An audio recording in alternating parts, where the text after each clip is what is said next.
Things change over the years. When I went to Tanzania, which is in 2000, and I went to Morogoro, which is a different area to where you go in the north, the women weren't allowed to wear trousers. I specified, please don't wear trousers, because that's what the prostitutes wore. Whereas now if we wore trousers, people could think that we were a prostitute. Whereas I was talking to the team going to Tanzania, and they said they could wear trousers. So either culturally it's changed, or it's a different area. They haven't had the training then, because it's still, when I was there last year, we still had to wear. Oh, you still?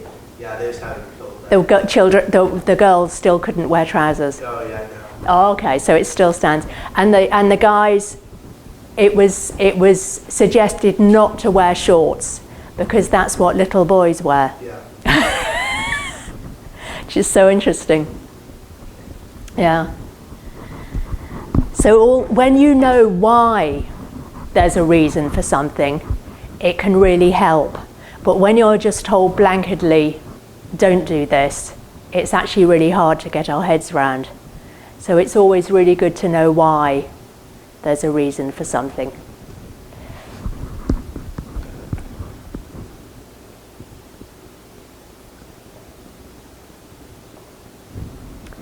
So this is the International Airport, just a fun cartoon of cross-cultural communication and what everyone is doing, and no one's quite sure what to do. This is a business.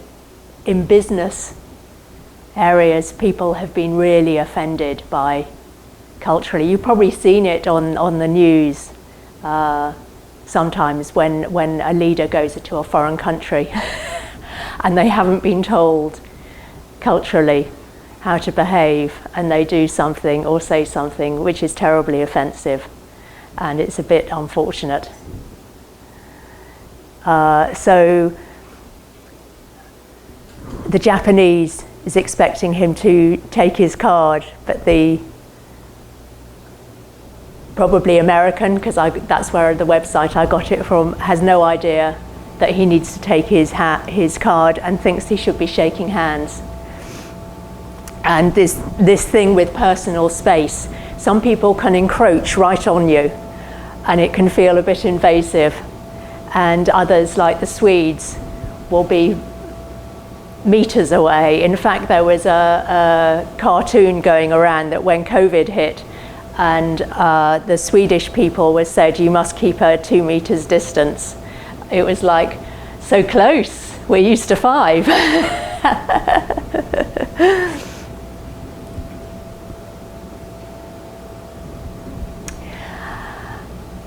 And these understanding different cultures, which you may or may not know.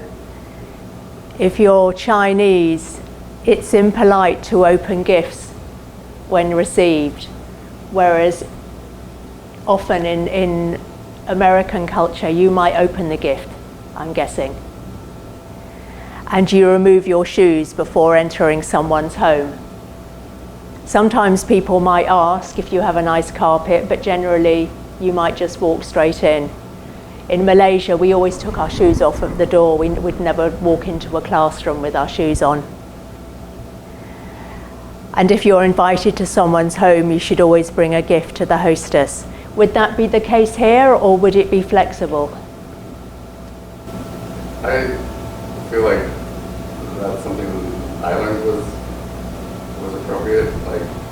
But nowadays it's not really expected anymore. But yeah. If I'm going to like a dinner or something like that, I'm like, oh, I should bring something. Yeah. Even if it's not like stated. So. Depends on the event. Depends on the reason. Usually, it's like if it's like a birthday or a housewarming party, you're kind of celebrating or anniversary. You're celebrating someone else. Then it's usually something like that. But you wouldn't offend them if you didn't. They'd still accept you. Yeah, no. But I also think we just do it more casually. if I'm going to a friend's house, like I'll bring food so that we can eat, but it's like a bag of chips. Okay. So we don't see it so much as like, oh, I'm bringing a gift to the hostess. It's like I'm bringing something to the table that we can all enjoy. It's just not in a formal way. Okay. And when receiving and offering business cards, you always do it with both hands. And you never write on it. So I've been given a card and someone will write something on it, but you wouldn't do that. In France, you should always dress well, and it's better to be formal than too casual.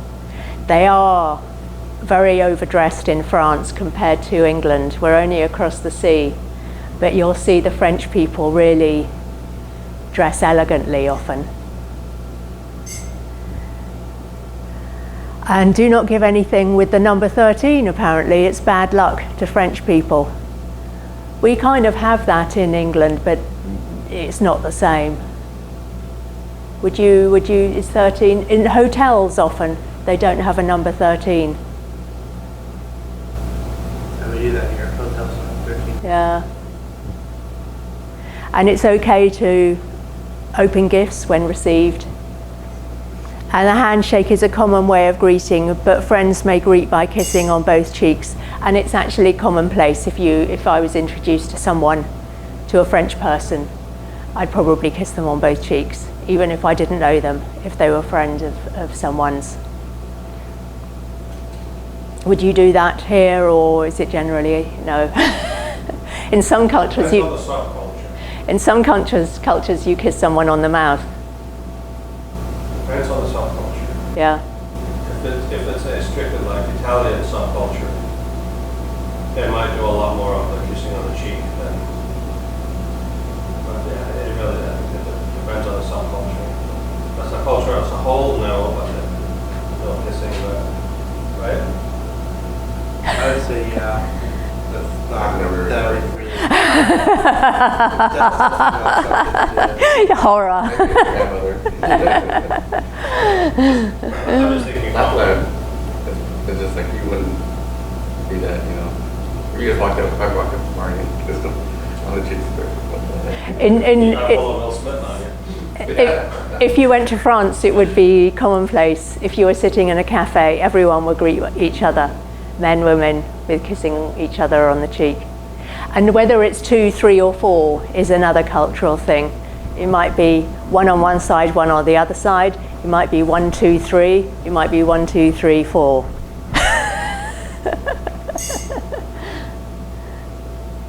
Yeah. So it can be a bit awkward if you're not used to that. Barbara's family does the kissing. Men and women.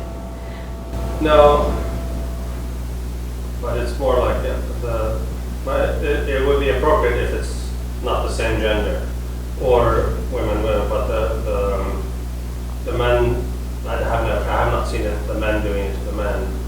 But when the women are involved, it would happen. But then again, Barbara's family is predominantly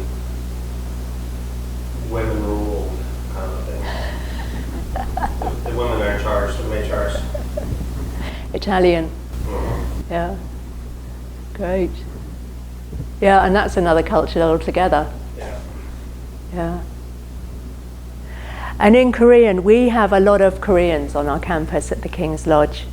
So that's a whole another culture altogether. Apparently you don't wrap your gifts in green, white or black coloured paper. I'm not quite sure why. I think the Chinese used to do that too.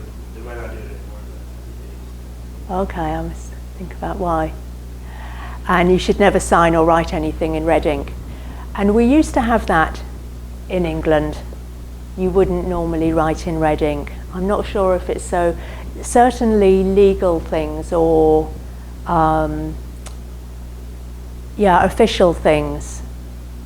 It would, I might, often they'll say use black ink or use black or blue. I wouldn't never use red ink because of being brought up in that way. You'd use red ink legally if you were a solicitor doing something. You were going to say something. I did that when I was in Korea teaching, and the kids, like I wrote the kid's name on the board, and it was like,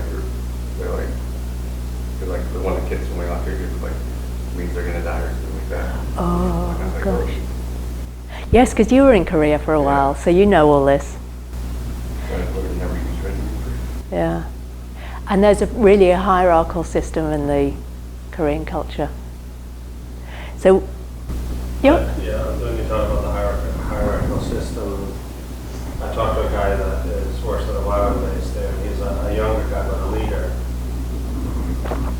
And they have to, within their schools, no one is allowed to say how old they are, because they'll automatically get just the pecking order. Yeah. So one time someone found out how old he was, and he was a young guy, but still a leader.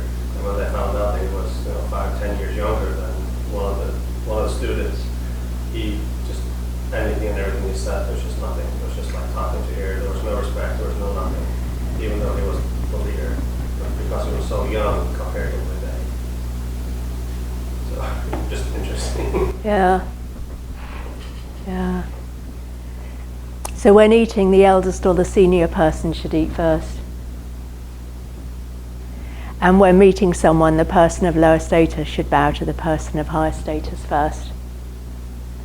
I'm not sure if you know if you're a tall person and you're young, whether you should kind of stoop. I don't know. But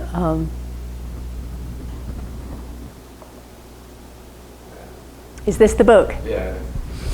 So this is the book that we're going to go through, and you might well have gone through it before. Are you familiar with this, Marnie? No. Oh, good. So this lady, Sarah Lanier, she travelled all over the world, and she noticed these different cultures, and she kind of divided it up into hot climate cultures and cold climate cultures because of the difference. And that's roughly how you can split them up. And it doesn't mean to say that if you're in a cold climate that you are a cold culture climate. So Russia can be very cold, but it might be a hot climate culture. It's more to do with working on the land, and that's kind of more how it's divided up. So countries that are more working on the land orientated seem to be more hot climate culture.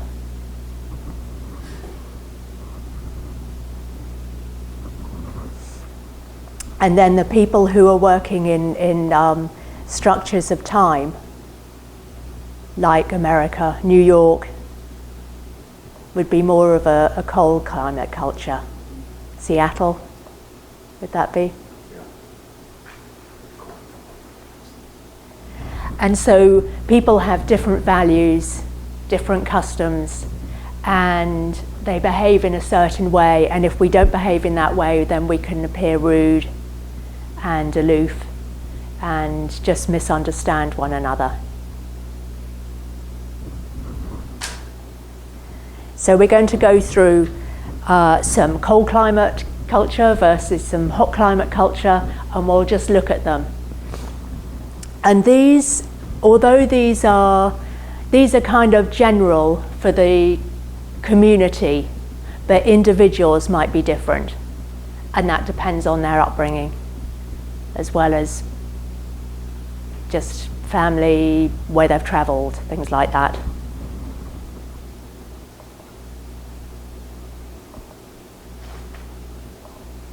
So we start with orientation and relationship versus task. So some cultures will be much more relational, and some people will be much more task orientated. So this is in Uzbekistan, where it's completely different to any other culture I've ever been to. It's very, very relational. And this is in America or China or somewhere where it can be more task orientated. I don't know so much about China, but I'm thinking they are quite task orientated. I worked with someone from the Philippines, and he was in the office with me. And do you want to get up and do a crossover, Noah? No, I'm good. Are you good? Yeah. Okay.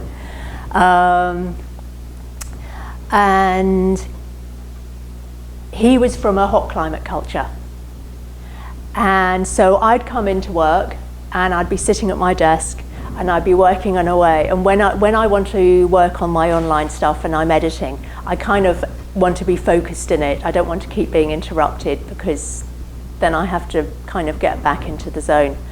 And he would always be talking, and he'd always be talking to me. And it didn't seem like he really had anything to say. He wasn't really saying anything. He was just talking. And I talked to him about it, and he said, I'm processing. And kind of just processing things to me. But I realized that he's very much from a hot climate culture, and that's what you do. And greet one another, and in other places where I've been, when I've been focused at my desk, someone from Ireland came in, and she would always be very offended. This is when I was staffing a DTS, how she'd come in and say hello, and she'd never get a reply because I'd be kind of in the zone. And she was like always talking and relational, and it was quite a challenge for her working with someone who was more kind of task orientated. So we can be aware of that just in different personalities, but also the different cultures which come. Some will be very focused on task and some won't. And they'll be much more relational.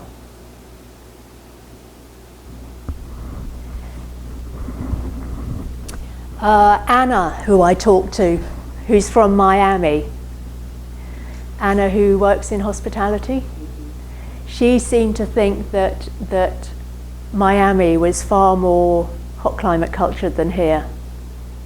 They're much more relational. They get a lot of people coming in from South America, which has changed their culture there. And it's really, really relational. So the task orientated is, the goal is getting the work done. And so you might not have a relationship with the person who you're working with in one sense. It's more focused on getting the work done. Whereas with the relationship based, it's much more about a feel-good atmosphere, and the relationships are more important. And when it's very hot climate culture, you can find that the relationships are really everything, and the work very much comes second. I taught in Nepal on a DVS, and I realized that I really needed to be much more relational, and kind of kinesthetic would have helped more. I did a bit. I was on Exodus, Deuteronomy, Numbers, Leviticus. And when I did the bit in Leviticus with the slaughtering of the lamb, and they all, or the bull, and they all kind of joined in, that was kind of the key point for them. But yeah, which is why I'm thinking, wow, on Zoom, I know you're teaching to them on Zoom. It's very relational there. And also in business and things, you wouldn't just have a business meeting. You wouldn't just go to a business meeting, ring someone up. You'd have a meal beforehand before you even thought of doing business with anyone in a hot climate culture.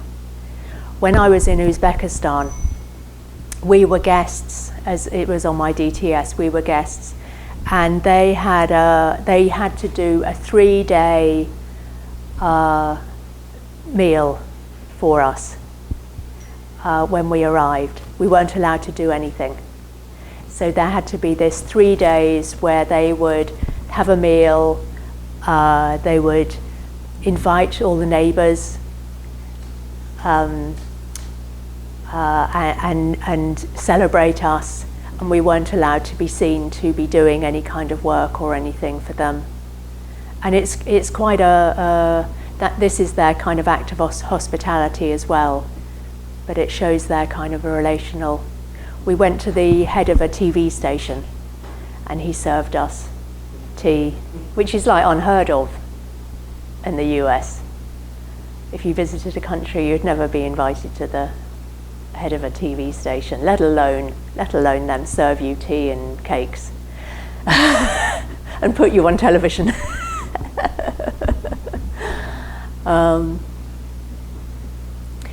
So the individual may be otherwise orientated in task or relationship, but in the hot climate culture that is very much feeling based, whereas in the cold climate it's more logic orientated.